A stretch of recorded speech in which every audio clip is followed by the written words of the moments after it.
माँ लक्ष्मी की पूजा करता है या फिर उनकी पावन व्रत कथा को पूरे भाव से सुनता है तो लक्ष्मी माता तुरंत ही प्रसन्न हो जाती है। साथियों, जरा ध्यान से सुनो।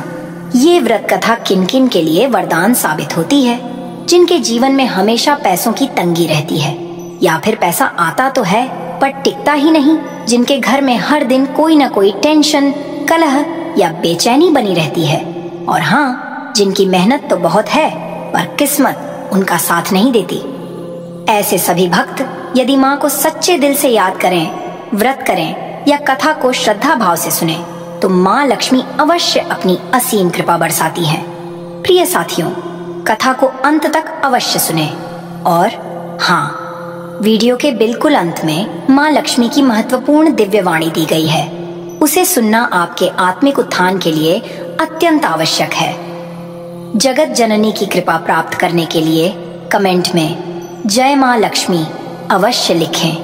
अब प्रारंभ करते हैं माँ लक्ष्मी की यह दिव्य कथा। बहुत समय की बात है, गांव की पगडंडियों पर जहां कदम रखते ही धूल का गुबार उठता था और सूरज की तपती किरणें माथे पर पसीने की बूंदें सजा देती थीं, वहीं एक छोटा सा घर था। घर क्या था, बस मिट्टी की 4 दीवारें और खपड़ैल की छत जो बारिश में टपकती और धूप में तपती। इसी घर में रहती थी गांव की अनाथ माधवी। माधवी जिसके नाम का अर्थ था वसंत की कोमल लता, पर उसका जीवन पतझड़ से भी रूखा था। उसके माता पिता उसे बहुत छोटी उम्र में ही छोड़कर परम धाम सिधार गए थे। एक ऐसी पीड़ा जो समय के साथ भी कम नहीं हुई, बल्कि उसके हृदय में एक अनकहा अपार कष्ट बनकर बैठ गई थी। वह कष्ट जिसे वह किसी को बयां नहीं कर सकती थी, जो उसकी आंखों की गहराइयों में, उसकी उदास मुस्कान में और उसकी हर सांस में छुपा था। माता लक्ष्मी अपने दिव्य लोक में, जहां स्वर्ण कमल खिलते थे और अमृत की धाराएं बहती थीं, अपने सिंहासन पर विराजमान थीं। उनके हृदय में करुणा का सागर लहरा रहा था और उनकी दृष्टि धरती लोक पर माधवी पर टिकी हुई थी। वे देख रही थीं माधवी की हर पल की पीड़ा, उसके आंसुओं को जो उसकी पलकों में ही सिमट कर रह जाते थे, उसकी तपस्या को जो उसने बिना किसी लालच के अपनाई थी। माधवी का दिव्य भाव, उसका पीर, कुछ भी माता लक्ष्मी से छिपा न था। वे देख रही थीं कि कैसे वह नन्ही सी जान, जिसने जीवन में सिर्फ अभाव और अकेलापन झेला था, हर शुक्रवार एक अद्भुत संकल्प के साथ खड़ी हो जाती थी। हर शुक्रवार माधवी का दिन किसी अग्नि परीक्षा से कम नहीं होता था। उसके पास नाम मात्र का ही अन्न होता था। वह सुबह से ही उठकर गांव के छोटे मोटे काम करती, खेतों में मजदूरी, घर घर जाकर पानी भरना, किसी के बर्तन मांजना। जो भी 2-4 पैसे मिलते उनसे वह थोड़ा सा अनाज खरीदती। उसके सूखे हाथों में, जिनके पोरों पर मिट्टी और मेहनत की निशानियां थीं, वह अन्न किसी अनमोल रत्न से कम नहीं होता था। वह उस अन्न को बड़े जतन से पकाती, कभी खिचड़ी, कभी दाल चावल, कभी सिर्फ बासी रोटी का चूरमा। उसका मन करता कि भरपेट खा ले, अपने पेट की आग बुझा ले, पर उसके हृदय का अपार कष्ट और दूसरों के प्रति दया का भाव उसे ऐसा करने से रोक देता था। वह खुद भूखी रहकर अपने हिस्से का भोजन भी गरीबों के लिए बचा लेती थी। अरे माधवी, आज फिर तेरी रसोई से खुशबू आ रही है, गांव का कोई बुजुर्ग ठंडी सांस भरकर कहता। माधवी एक फीकी पर अत्यंत करुणामयी मुस्कान देती। हाँ काका, बस थोड़ी सी खिचड़ी बनाई है, आ जाओ ले लो। उसका घर शुक्रवार को गांव के सबसे दुर्बल, भूखे और असहाय लोगों का ठिकाना बन जाता। वे लोग जिन्हें समाज ने ठुकरा दिया था, जिनके पास न सिर छुपाने को छत थी, न पेट भरने को रोटी। माधवी उन्हें प्रेम से बिठाती, अपने हाथों से भोजन परोसती। उसकी आंखों में एक ऐसी चमक होती जो किसी बड़े सम्राट के ऐश्वर्य से भी अधिक मूल्यवान थी। वह जानती थी कि उसके पास धन नहीं है, पर उसके पास ममता है, दया है और सेवा का वो भाव है जो किसी भी अमूल्य रत्न से बढ़कर है। एक बार भयंकर सूखा पड़ा, खेतों में दरारें पड़ गईं, कुएं सूख गए और गांव में हाहाकार मच गया। माधवी के लिए भी अन्न जुटाना असंभव सा हो गया। उसके पास सिर्फ एक मुट्ठी चावल और सूखी दाल बची थी। वह रात भर सो न सकी। उसका हृदय अपार कष्ट से भर गया था। हे ईश्वर, उसने मन ही मन पुकारा, कल शुक्रवार है, मैं इन भूखे लोगों को क्या खिलाऊंगी, कैसे देखूंगी उनकी उम्मीद भरी आंखें। माता लक्ष्मी दिव्य लोक से सब देख रही थीं। माधवी का यह कष्ट, उसकी यह तपस्या, उसका यह निस्वार्थ भाव उन्हें अत्यंत प्रिय लगा। उन्होंने सोचा, अब समय आ गया है इस बालिका की परीक्षा लेने का। इसका धैर्य क्या सूखा और अभाव में भी अटल रहेगा। अगले शुक्रवार माधवी ने वहीं एक मुट्ठी चावल और दाल भिगोकर जैसे तैसे थोड़ी सी खिचड़ी बनाई। वह इतनी कम थी कि शायद एक व्यक्ति का पेट भी न भर पाती। उसका हृदय टूटने को था। उसकी आंखों में आंसू छलक रहे थे, पर उसने उन्हें पोंछ डाला। नहीं, उसने स्वयं से कहा, जितना है उतने में ही बांटूंगी।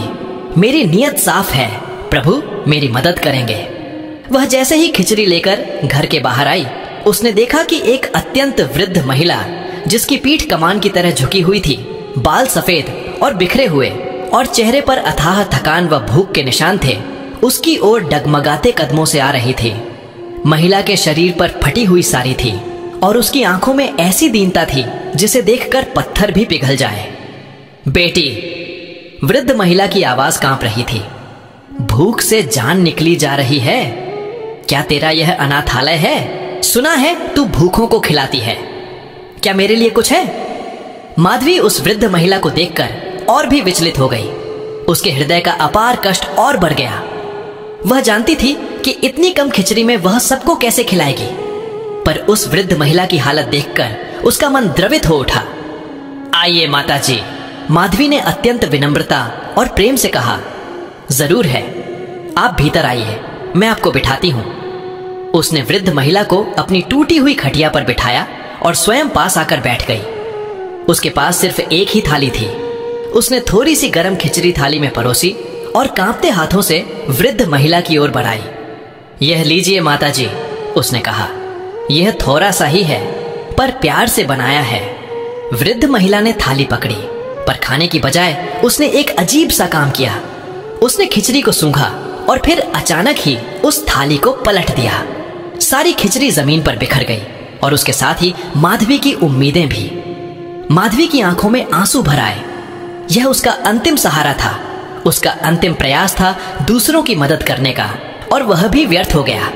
उसके हृदय में एक गहरा छेद सा हो गया। क्यों? हे प्रभु, क्यों? उसने सोचा, पर उसने एक पल के लिए भी क्रोध नहीं किया। उसने अपनी आंखों के आंसुओं को भीतर ही भीतर पी लिया। हे भगवान, मुझसे क्या भूल हो गई माताजी? उसने कांपती हुई आवाज में पूछा, क्या खिचड़ी अच्छी नहीं बनी या आपको पसंद नहीं आई? मुझसे अनजाने में कोई त्रुटि हो गई हो तो मुझे क्षमा कर दें। वृद्ध महिला ने एक भयानक मुस्कान दी। क्या यही तेरा भोजन है? इतना कम और वह भी बेस्वाद। मैं तो कुछ और उम्मीद कर रही थी। तू कहती है तू भूखों को खिलाती है, यह तो तू स्वयं भी नहीं खा सकती। माधवी का गला रूंध गया था। उसका हृदय अपार कष्ट से फटा जा रहा था। यह तो उसकी तपस्या थी, उसका जीवन था, और आज उस पर भी प्रश्न चिन्ह लग गया था। पर फिर भी उसके मन में उस वृद्ध महिला के प्रति कोई दुर्भाव नहीं आया। उसने सोचा, हो सकता है यह बहुत दिनों की भूखी हो, इसीलिए इनका स्वभाव ऐसा हो गया है। मुझे धैर्य नहीं खोना चाहिए। माताजी, माधवी ने अपनी हिम्मत बटोरते हुए कहा, मेरे पास यही था। सूखा पड़ा है, अन्न नहीं मिल रहा। पर आप चिंता न करें, मैं अभी फिर से देखती हूं, अगर कहीं से कुछ मिल जाए तो। वह इतना कहकर उठने ही वाली थी कि वृद्ध महिला ने फिर रोका। नहीं बेटी, अब मुझे कुछ और नहीं खाना। मेरा मन भर गया है, पर तूने जो किया वह देखा मैंने। माधवी समझ नहीं पाई। उसका चेहरा उदास था और उसकी आंखों से अनकहे आंसू बह रहे थे। तभी उस वृद्ध महिला के चेहरे पर एक अलौकिक चमक आई। उसकी झुर्रियां मिटने लगीं, उसके बाल काले और घने हो गए, उसकी काया युवा और दिव्य हो उठी। उसके फटे वस्त्र स्वर्णिम साड़ी में बदल गए और उसके माथे पर एक दिव्य मुकुट जगमगाने लगा।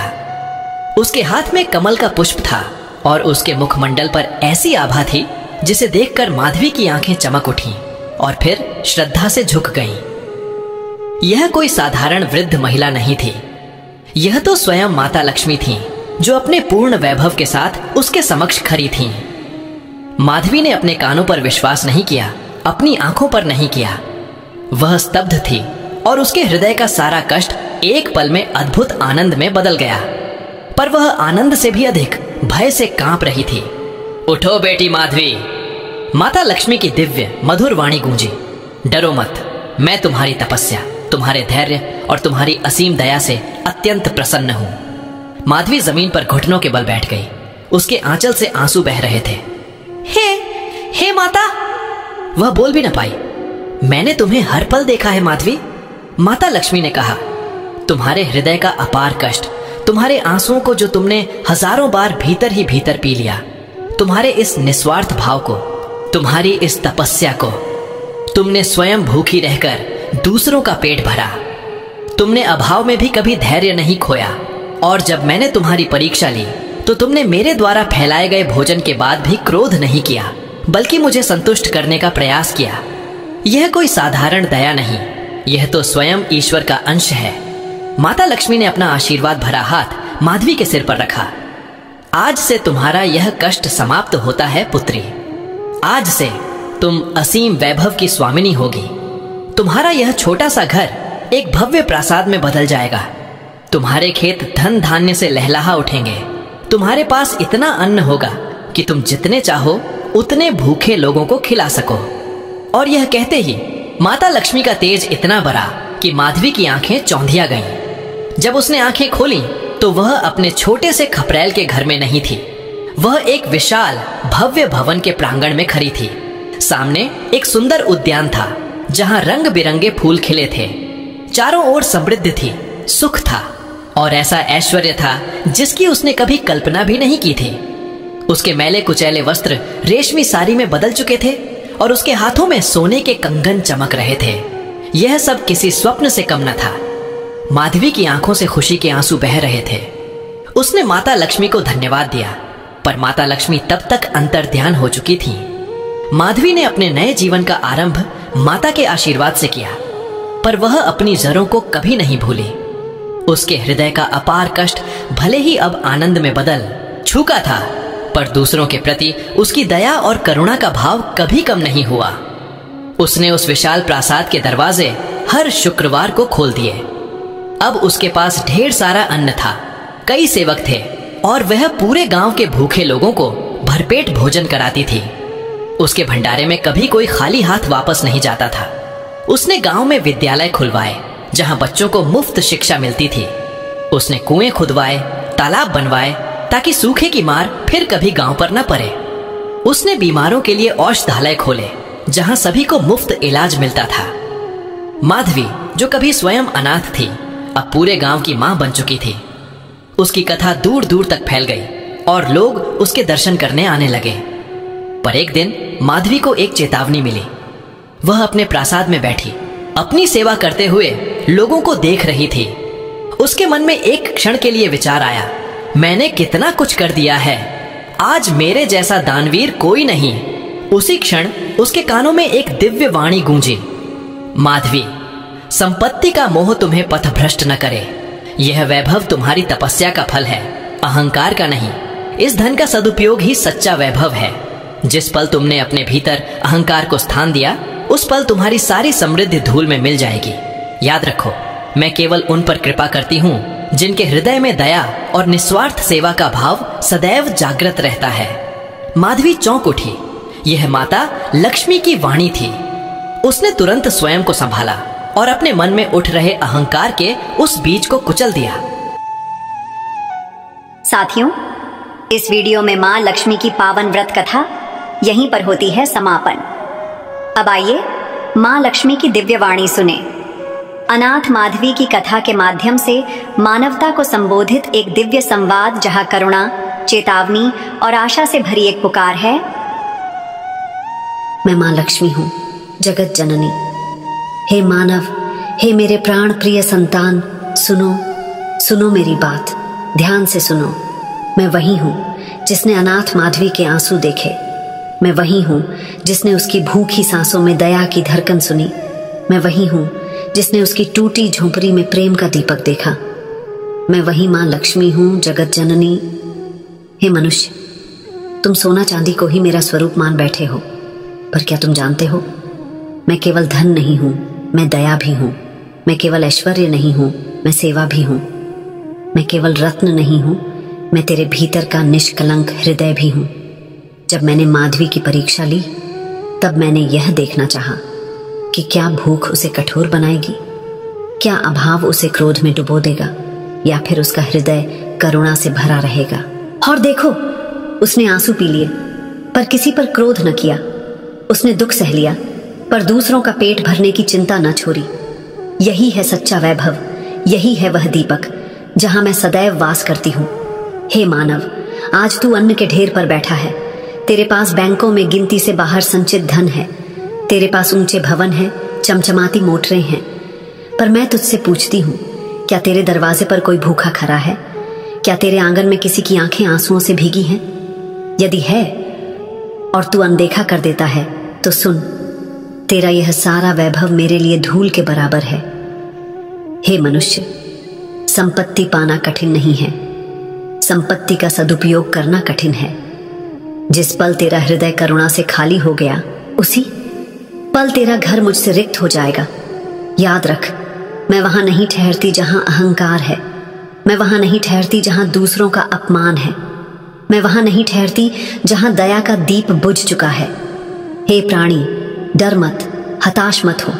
तेरी झोंपड़ी छोटी हो सकती है, तेरे पास सोने चांदी के गहने न हो, तेरे घर की रसोई में मात्र एक मुट्ठी चावल हो, पर यदि तू उसे प्रेम से बांट देता है तो जान ले, तेरे आंगन में मैं स्वयं आकर बैठूंगी। जब तू भूखे को रोटी देता है तब वास्तव में तू मुझे ही भोग अर्पण करता है। जब तू प्यासे को पानी पिलाता है तब वास्तव में तू मेरे चरणों में गंगा जल चराता है।